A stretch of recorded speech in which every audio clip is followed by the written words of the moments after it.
Boston winters are harsh. Freezing winds blow through the stone houses, and people on the streets walk with their necks tucked in. April Watson turned up the collar of her thin coat as she hurried up the stairs of her old apartment building. Her arms were laden with grocery bags, and her shoulder carried a laptop bag, the weight of which added to the burden on her tired body. "Mom, are you home?" When she opened the door, 6-year-old Jacob came running toward her. His thick brown hair and big blue eyes resembled those of his father, who had left 2 years ago. April hugged her son and put the grocery bags on the floor. "Where's Mrs. Flanagan?" April gently stroked her son's hair, remembering that she had left him with her elderly neighbor. "She already went home. I finished my homework and drew a picture for you." Jacob proudly showed her his drawing. It depicted 3 people with childish writing that said, "Mom and me and Dad." April's heart ached. Her son was still hoping his father would return. "It's a lovely picture," she said, forcing her best smile, and headed to the kitchen. "I'm making pasta tonight. Want to help?" While preparing dinner, April's cell phone rang. Her expression clouded the moment she saw the screen. It displayed the word "Mother." "Hello, Mom." "April." "Finally, you pick up." Martha's voice contained its usual irritation. "Have you heard Brittany's wonderful news?" April sighed as she put down the knife. "What is it?" "She's engaged. To a wonderful man named Michael Reynolds. He's an executive candidate at a major IT company. Brittany has really made a smart choice." April understood all too well the hidden meaning behind Martha's words. "Well, congratulations," she replied emotionlessly. "If you had graduated from college and found a proper job, you wouldn't be struggling like this." Martha never failed to criticize her daughter's life. "A single mother, living in that tiny apartment, working freelance, it's not stable, is it?" April wanted to argue, but she was exhausted. "I'm satisfied with my choices, Mom." "And how's Jacob? Still at that public school?" Brittany mentioned that all her friends' children attend private schools. "Jacob is fine. He likes his school," April answered, gazing out the window. "Anything else?" "Yes, you'll be coming to the family gathering on Sunday, won't you?" "It's to celebrate Brittany's engagement." April hesitated. Every family gathering was an ordeal for her. It was a place where she would hear about her mother's and sister's successes while her own life was implicitly criticized. But remembering her father's last words before he passed away 2 years ago, "Cherish family bonds," she answered, "I'll be there. If you bring Jacob, make sure he behaves. Last time he almost broke a vase, remember? That was an accident. He just. Anyway, Sunday at 2 p.m. Don't be late." Martha hung up. April couldn't move for a while. Her life was filled with bitter memories of constantly being compared to her sister, Brittany. During their school years, Brittany was an excellent student and very popular. April, on the other hand, who was passionate about art, was continually called a dreamer for failing to meet her parents' expectations. When she decided to major in graphic design in college, Martha recommended a practical profession, but April stood her ground. Later, in her junior year, she fell in love with Tom Watson and married him right after graduation. Brittany and Martha had opposed this hasty marriage. "Mom, is the pasta ready yet?" Jacob's voice brought her back to reality. "Sorry, honey, it'll be ready soon." April remembered her father's will. Family bonds were important to him. However, most of the inheritance was managed by Martha and Brittany, with only a small amount left to April for Jacob's education. Even that was controlled by Martha, who declared, "You're a spendthrift." While boiling pasta in the kitchen, April stared into the distance. It had been 2 years since Tom left home. Child support was rarely paid, and she worked day and night. As a freelance graphic designer, her talent was beginning to be recognized, but she was far from having a stable income. "Mom, are you okay?" Jacob looked up at her with concern. April smiled. "Of course. I was just thinking. The thought of facing her family on Sunday made her chest tighten. Once again, they would celebrate Brittany's success while implicitly criticizing her own life. But she had no choice. For Jacob's sake and for her father's last wishes, she had to endure. When a glossy cream-colored envelope was retrieved from the mailbox, April already sensed something. Only April Watson was written on the surface in elegant cursive. She opened it and looked at the invitation inside. Please attend the wedding of Brittany Watson and Michael Reynolds. Her son's name was nowhere to be found. Is that a letter from Grandma? Jacob asked during breakfast. April forced a smile. No, it's from your aunt. Aunt Brittany is getting married. Can I go too? Jacob's eyes sparkled. What's a wedding like? April chose her words carefully. It's a very nice gathering. But that night, after putting her child to bed, April called her sister. Brittany? Thank you for the invitation, she began calmly. I wanted to ask one thing. Jacob's name wasn't on the invitation. Brittany chuckled lightly on the other end. Of course not. April, my wedding isn't for children. It's a formal ceremony at the Boston Plaza Hotel. Having children would ruin it. April took a deep breath. But Jacob is family. He's 6 years old and can behave properly. Sorry, but the answer is no, Brittany's voice was cold. Besides, what would Michael's family think if a single mother shows up with a child? Excuse me. April's voice trembled. Are you ashamed of my situation? Face reality, April, Brittany declared. After college, you chose not to get a stable job, rushed into marriage, and now you're a single mother living in a cramped apartment. Meanwhile, I understand, April interrupted. Be happy, Brittany. After hanging up, the room fell silent. Outside the window, spring rain washed over Boston. April wiped away her tears and opened design proposals for tomorrow's work. But she couldn't concentrate. The following week, Martha called. You're coming to the bridal shower, right? Martha asked confirmingly. Next Saturday. I'll be there, April replied. But Jacob. Don't bring the child, Martha said immediately. This is a gathering for women only. Don't you have anyone to watch him? April sighed. Mrs. Flanagan is in the hospital, and my friends are all busy. Always making excuses, Martha's voice was filled with disappointment. Find someone to watch your child. Please cooperate on Brittany's special day. In the end, April missed the bridal shower. She had nowhere to leave Jacob and couldn't afford a temporary daycare center. That evening, she received an angry call from Martha. Why didn't you come? Brittany was very hurt. You're so selfish. I had nowhere to leave Jacob, April explained. That's because you chose an unplanned life, Martha was critical. Where is that child's father? Why can't you leave him with his dad? April remained silent. Since Tom left home 2 years ago, there had been little contact. The last child support payment was deposited 8 months ago. 2 weeks before the wedding, April dipped into her small savings and bought a navy blue suit for Jacob. He was jumping with excitement in the fitting room. I look like a grown-up. I can't wait for Aunt's wedding. April felt her chest tighten. Jacob. I'm not sure if we can go to the wedding yet. Why not? Jacob's expression clouded. Adult reasons, she gently stroked her son's hair. But you can wear this suit for other special occasions too. When they returned home, there was a voicemail from Martha. April, I'm calling about the wedding seating chart. You're coming alone, right?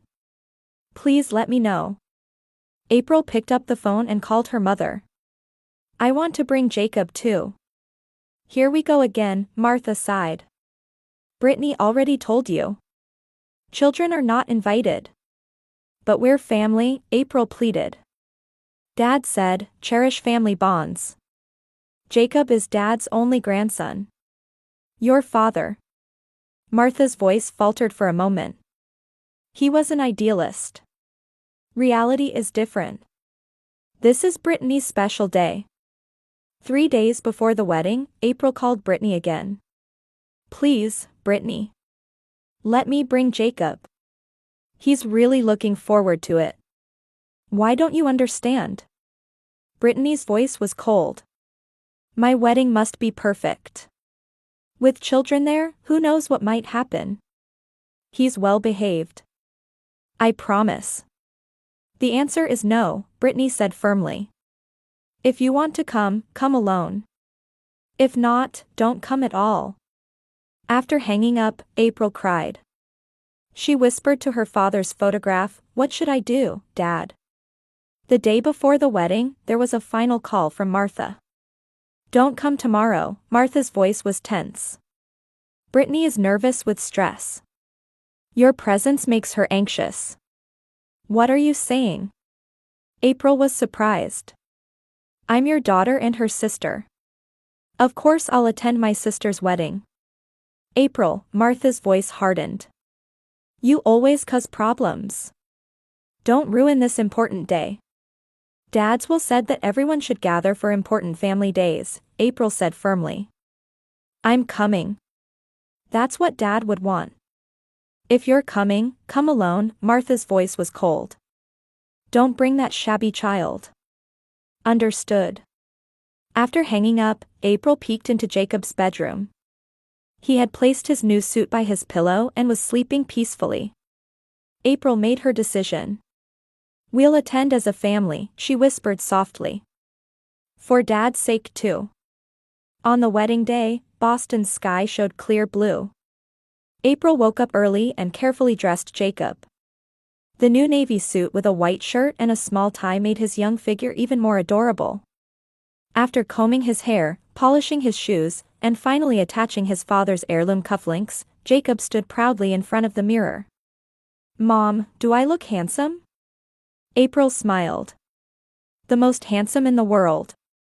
She herself wore a lavender dress she had bought a few years ago. With no room in her budget for a new dress, she did her best with what she had. She carefully put her hair up and applied minimal makeup, which accentuated her beauty. Let's go, April said, taking a deep breath. Today is a special day. The Boston Plaza Hotel was one of the most prestigious venues in the city. April and Jacob arrived after 2 bus transfers and a final 20-minute walk. At the hotel's luxurious entrance, sophisticated people were stepping out of luxury cars one after another. Mom, what an amazing building.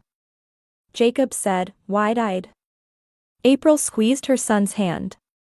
Yes, it is. Now, let's go. At the reception, a young woman stood holding a guest list. When April said, Watson, the woman checked the list and looked confused. I'm sorry, but I don't see your name. April hid her distress and quietly said, I'm Brittany Watson's sister. I'm family. The receptionist consulted with an older man who seemed to be her supervisor, and another list was checked. Eventually, the woman returned and said, I'm sorry about that. Please go through. However, her gaze clearly showed doubt. April and Jacob walked through the marble hallway toward the wedding venue. At the entrance to the grand chapel, April hesitated for a moment. Many guests were already seated. Remember to be quiet, April whispered to Jacob. They sat in the back, trying not to draw attention. Jacob sat with a tense expression, his back straight beside his mother. Good boy, April gently stroked her son's shoulder. Just then, noisy voices were heard from the hallway. Brittany, in her wedding dress, was walking surrounded by her attendants. She seemed to be making final preparations, indicating that there was still some time before the ceremony began. Brittany happened to glance into the hall and spotted April and Jacob.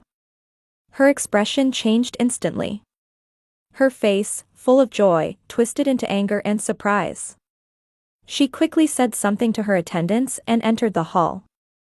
April felt her heartbeat quicken. Jacob looked up at his mother anxiously. Is something wrong?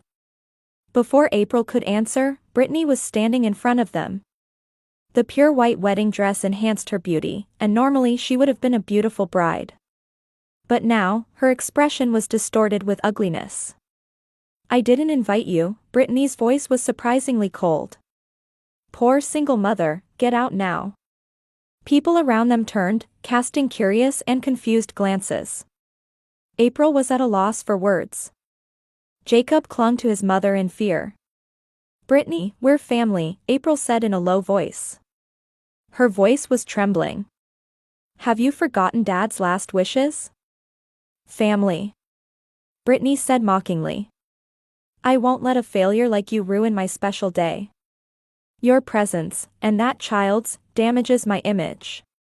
Jacob was about to cry and clung to April's arm. Mom, I want to go home. April tried to stand up, but it was too late. Hearing Brittany's shouting, Martha had rushed over. She was wearing an elegant blue dress, but her expression was as angry as Brittany's. April. What are you doing? Martha raised her voice too.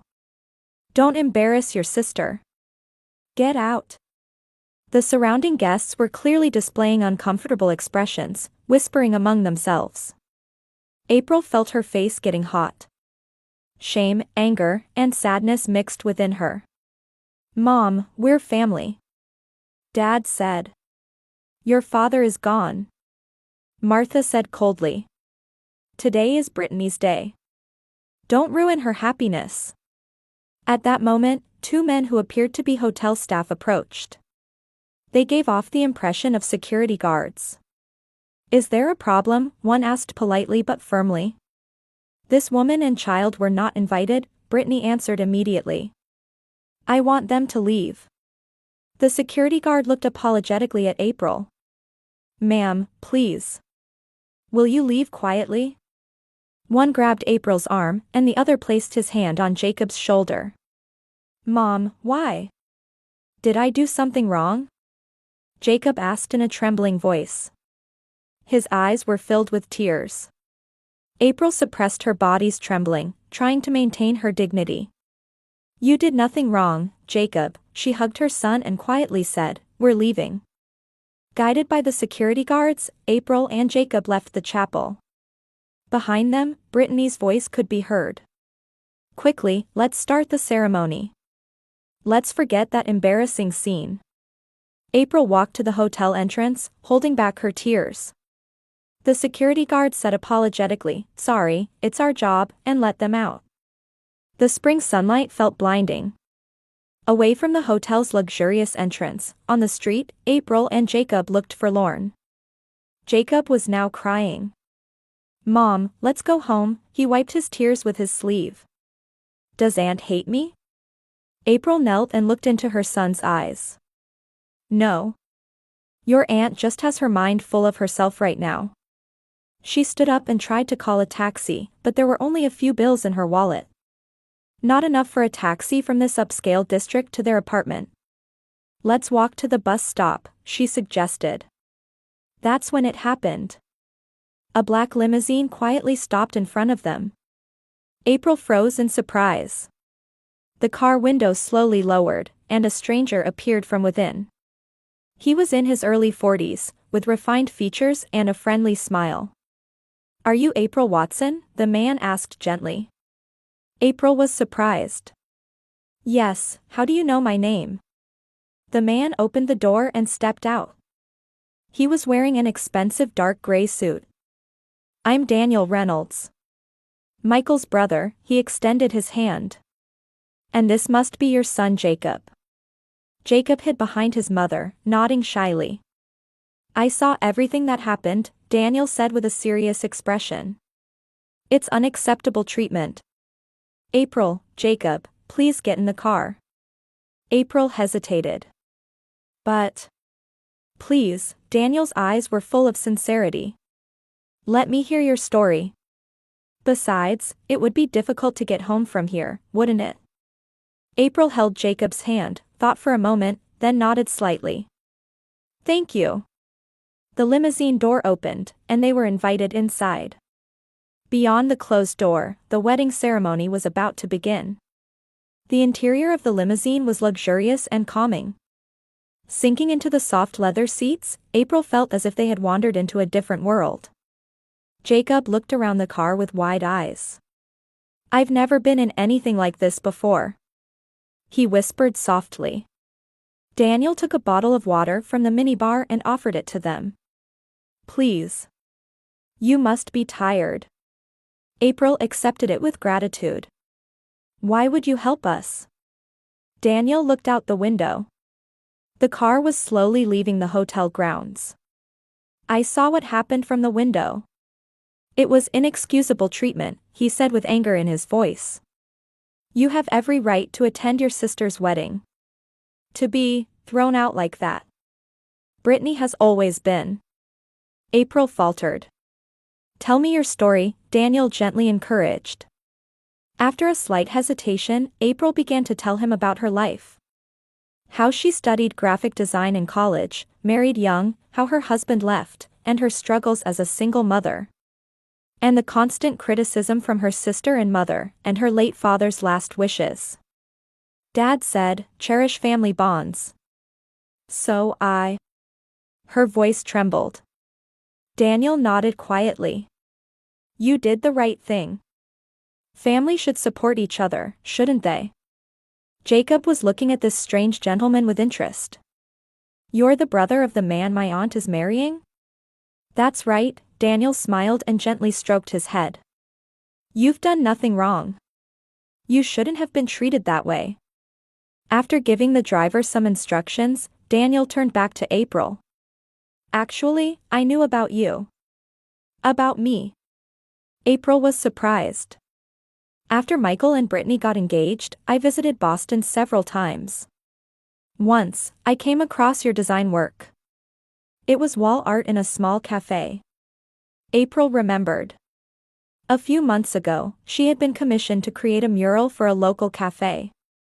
"I was impressed by your talent," Daniel continued with a serious expression. "Then I did some research and found out you're a freelance designer. Your work is very impressive." April felt a mixture of embarrassment and pride. "Thank you. I run an architectural firm in New York," Daniel said. "I've been looking for a design department leader. I was planning to meet you this morning when I came to Boston early, but..." "No way," April stared at him in disbelief. "Would you like to use your talents at my company?" Daniel asked with a serious expression. "I promise a sufficient salary. I'll also help you start a new life in New York." April was speechless. She had never dreamed of such a development. But Jacob too. "Of course, I'll help arrange a school for your son," Daniel said kindly. "New York has excellent public schools." Jacob suddenly jumped excitedly in his seat. "New York? Where the Statue of Liberty is?" Daniel laughed. "That's right. Would you like to see it?" April was still confused. "But why go so far? We just met today." Daniel looked out the window thoughtfully. "To be honest, I was concerned about my brother's marriage. I wanted to know what kind of woman Brittany was," he sighed deeply. "And today, I saw her true nature." The car had left the city and entered the highway. "But what about the ceremony?" April asked worriedly. Daniel showed a determined expression. "I intend to return to the venue. I must tell my brother the truth. Surely, the ceremony won't be..." "It's not your fault," Daniel said firmly. "If this is the kind of person my brother is going to spend his life with, he has the right to know." At those words, April suddenly felt guilty. "But I'm Brittany's sister. Her happiness. What is true happiness?" Daniel quietly asked. "Would a marriage built on lies and pretense truly bring happiness?" April fell silent in thought. Indeed, Brittany's attitude didn't seem like the beginning of a married life based on love and respect. "The driver will take you to the hotel," Daniel said. "I'll return to the venue. I'll talk to Michael." "I'll go with you," April suddenly said. She was surprised at herself, but it felt like the right thing to do. Brittany is my sister. I have a responsibility too. Daniel thought for a moment, then nodded. I understand. But what about Jacob? I'll go too. Jacob said energetically. I don't want to leave Mom alone. April looked at her son, touched by his courage. Thank you, Jacob. The limousine made a U-turn and headed back to the hotel. April's heart was pounding. She couldn't imagine what was about to happen. Upon arriving at the hotel, Daniel spoke to the reception, and the three were promptly guided. The ceremony had not yet begun. In front of the bridal room, Daniel knocked. Who is it? Brittany's irritated voice was heard. It's Michael's brother, Daniel replied calmly. The door opened, and Brittany appeared. Seeing April and Jacob, her complexion changed. What are you doing here? You were supposed to leave. We need to talk, Daniel said firmly. Please call Michael. Brittany was confused and trembling with anger. The ceremony is about to start. Don't interfere. At that moment, Michael appeared from down the hallway. What's going on? He looked confused. Daniel approached his brother and quietly said, Do you know how April and Jacob were treated? Michael shook his head in confusion. Daniel briefly explained the situation. Michael's expression visibly changed as he listened. Brittany, is this true? Michael turned to his fiancée. You wouldn't understand. Brittany raised her voice. This woman and child tried to ruin my special day. Michael quietly gazed at his engagement ring. I feel like I've seen your true self, he said quietly. I cannot share my life with someone with such values. He tried to return the ring, but Brittany wouldn't take it. You're joking, right? There are 350 guests waiting. Just then, Martha appeared. What are you doing? The ceremony. She froze when she saw April and the others. It's too late, Michael said with resolve. I'm canceling the ceremony. The venue quickly became chaotic. Martha and Brittany were distraught, and the guests were confused. Daniel led April and Jacob to the limousine. Let's start a new life in New York, he said quietly. You deserve to be happy. April looked back and saw Brittany and Martha crying hysterically. Complex emotions spread in her chest, but Daniel's words resonated with her heart. To a new beginning, she nodded slightly. The limousine door closed, and the car slowly left the hotel. The New York skyline glimmered through the window. Standing by the window on the 15th floor of a Manhattan high-rise apartment, April gazed at the distant lights. 6 months ago, her and Jacob's lives had dramatically changed. Mom, look. Jacob came running with a drawing he had made. It depicted 3 people. Me and Mom and Daniel.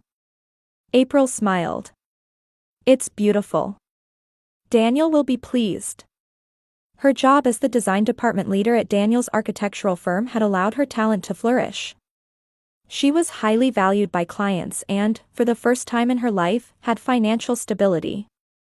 Above all, Jacob seemed happy at his new school. The living room door opened, and Daniel returned home. I'm back, he greeted them with a warm smile. Welcome home, April replied, a bit bashfully. Their relationship had deepened naturally. Starting as a professional relationship, they eventually began spending weekends together, and last month, Daniel proposed to her. April hadn't answered yet, but in her heart, she had already decided. Mom, phone for you, Jacob brought the living room phone. It's Grandma. April was surprised. It had been 3 months since Martha's last contact. The last time they spoke, she was still full of anger. Hello? April. Martha's voice sounded weaker than before. I need to talk to you. April felt anxious at her voice. What's wrong? I've lost the house, Martha said in a trembling voice. Brittany lost her job too, we have no one to turn to. April was momentarily speechless. After the wedding with Michael was called off, Brittany's life began to crumble. At her workplace, fraudulent accounting was discovered, and it came to light that Brittany was involved. Martha could no longer pay the mortgage on her house. "I don't know what to do," Martha sounded humble for the first time. "You're our family." After hanging up, April explained the situation to Daniel. He listened quietly to her story, while Jacob watched with concern. "What do you want to do?" Daniel asked gently. April thought deeply. "I want to give them a new opportunity," she resolved. "As Dad once said, I want to cherish family bonds." Daniel took her hand. "I love your kindness," he smiled. "I'll help." A month later, Martha and Brittany moved to New York. Through April's introduction, Brittany began working as a receptionist at her company. Though the atmosphere was tense at first, over time, Brittany acknowledged her past mistakes and was born anew with humility. Martha also began a new life in a small apartment, and for the first time, she started building a true grandmother-grandson relationship with Jacob. On Christmas Eve, the entire family gathered at April's apartment. Daniel prepared the meal, Jacob was delighted with his presence, and Martha and Brittany displayed peaceful expressions. April gazed at her father's photograph and whispered softly, "Dad, I finally understand. Real family isn't about blood ties, but the connections of hearts that care for each other." Daniel put his arm around her shoulder and whispered in her ear, "Will you give me your answer to my proposal in front of everyone tomorrow?" April nodded with a smile. "Yes, of course." Outside the window, snow had begun to fall quietly over New York.